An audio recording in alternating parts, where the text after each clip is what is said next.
Hello, everybody. Welcome, everybody, to Purple Haze Podcast. I'm your lovely host, Isaac, here. So, the Vikings yesterday, they absolutely got their first win of the season, beating the Carolina Panthers. Final score 21-13. So, basically, the season was on the line. If you lost this game, the season's over. So, that means you absolutely had to win this game if you want to stay alive. They absolutely did. So man, it was ugly. It was Vikings fashion, of course, but I no cliches about an ugly win at all. But I am just happy right now that the Vikings got it done and were able to. So let's go ahead and get into the game. Now let's see the time of possession. Panthers won the time of possession battle by a 17-minute differential compared to the Vikings. As for the Vikings stats, 265 total yards, 130 passing yards, 135 rushing yards. They forced one turnover, 14 first downs, one-eighth of the third down conversions, and 5 sacks. As for the Panthers, 232 yards, 149 passing yards, 83 rushing yards. They forced 2 turnovers, 20 first downs, 5 of 14 on their third down conversions, and 2 sacks. So basically, let's get into it, shall we? The run game, I felt like that was sensational. Alexander Mattison and both Cam Akers, both combined, 22 rushes for 135 yards. The run game was absolutely phenomenal. And basically, it works. So, I think basically 135. And Alexander Mattison, 17 rushes for 95 yards. He was outstanding, basically. So, I mean, he's been not so much in like the first 2 games, but these last 2 games, he has been really, really good. I will give him that. He absolutely balled out. As for Cam Akers, I thought he balled out well, but I feel like he did a lot more better than Alexander Mattison. Cam Akers, 5 rush attempts for 40 yards. Also had 2 catches for 11 yards. So he had 51 total yards on the day. I felt like Cam Akers absolutely played phenomenal, though. So absolutely great job from the running game, which was absolutely been an issue, but now it's absolutely becoming a really good asset for this team. As for the passing, Justin Jefferson, I feel like he was the best player on offense, of course. He shows why he is so valuable all the time. He had 6 catches for 85 yards, 2 touchdowns. Absolutely amazing to see that, basically, from Jefferson. He shows why he is the best receiver, even on a bad offensive day or an off day for the offense. So, I mean, I think kudos to Justin Jefferson. He absolutely played really good. As for the defense, I feel like the defense absolutely went. They absolutely played very, very good. They basically, as a team, they only held the Panthers to 3 points because of the pick 6 and the interception that led to the 10 points that the Panthers had, but overall they only held them to 3. They had 5 sacks as a team. They had 5 sacks and 8 TFLs. They were absolutely outstanding, basically, especially in the trenches, which the trenches was not non-existent the first 3 games, but this time the trenches was outstanding. And now let's get into the individuals. Harrison Smith was a god yesterday. Yes, he was. Harrison Smith, I mean, he came out there guns a-blazing, 8 tackles, 2 TFLs, 3 sacks, 1 forced fumble. Harrison Smith, he shows you why he is one of the most underrated safeties in the league. He is one of the best under the radar players ever. And basically, I think he deserves to be in the Hall of Fame. Kudos to Harrison Smith for a very big day for him. Josh Metellus, he had himself a good game too. Had a nice TFL on one play on a rush attempt, and then also had a pass defense. Also in the end zone, knocked it out of the touchdown. So basically, to only allow a field goal, Josh Metellus absolutely had himself a great game. I mean, as a whole, basically, I think Josh Metellus has been balling out very well as far. Marcus Davenport, this dude came out to play too as well, just as much as Harrison Smith did.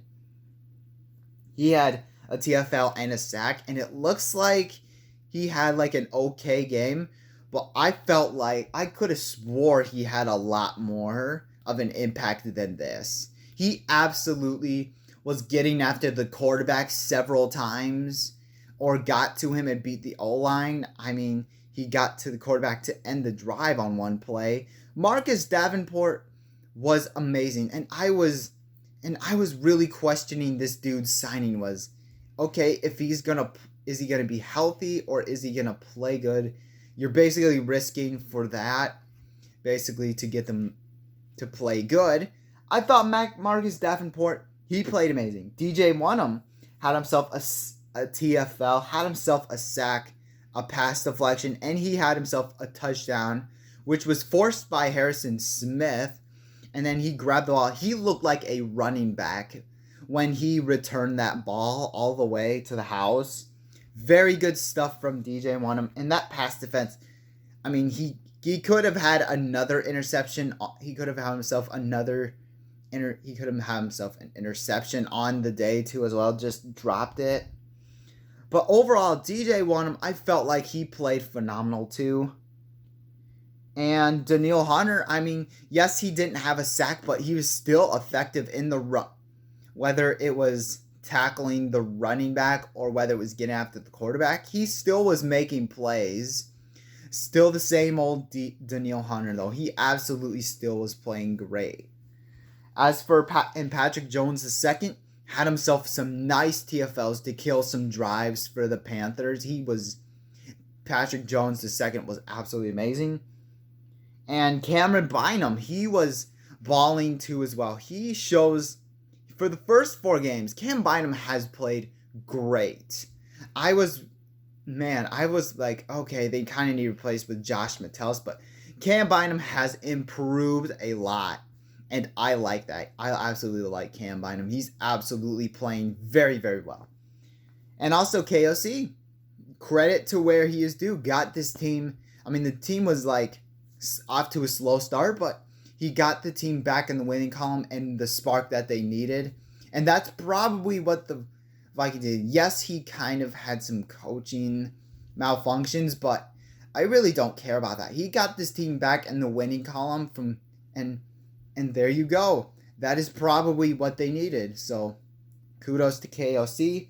As far as some of the annoying things that I saw out there against Carolina, Ed Ingram continues to show why he should be benched all the time. He was the reason why he was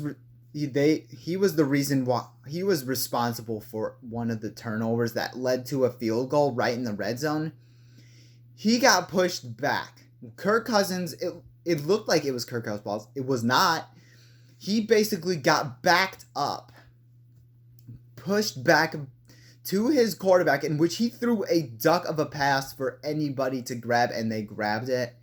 Ed Ingram, I mean, this dude continues to show you why he is terrible. He's always been terrible.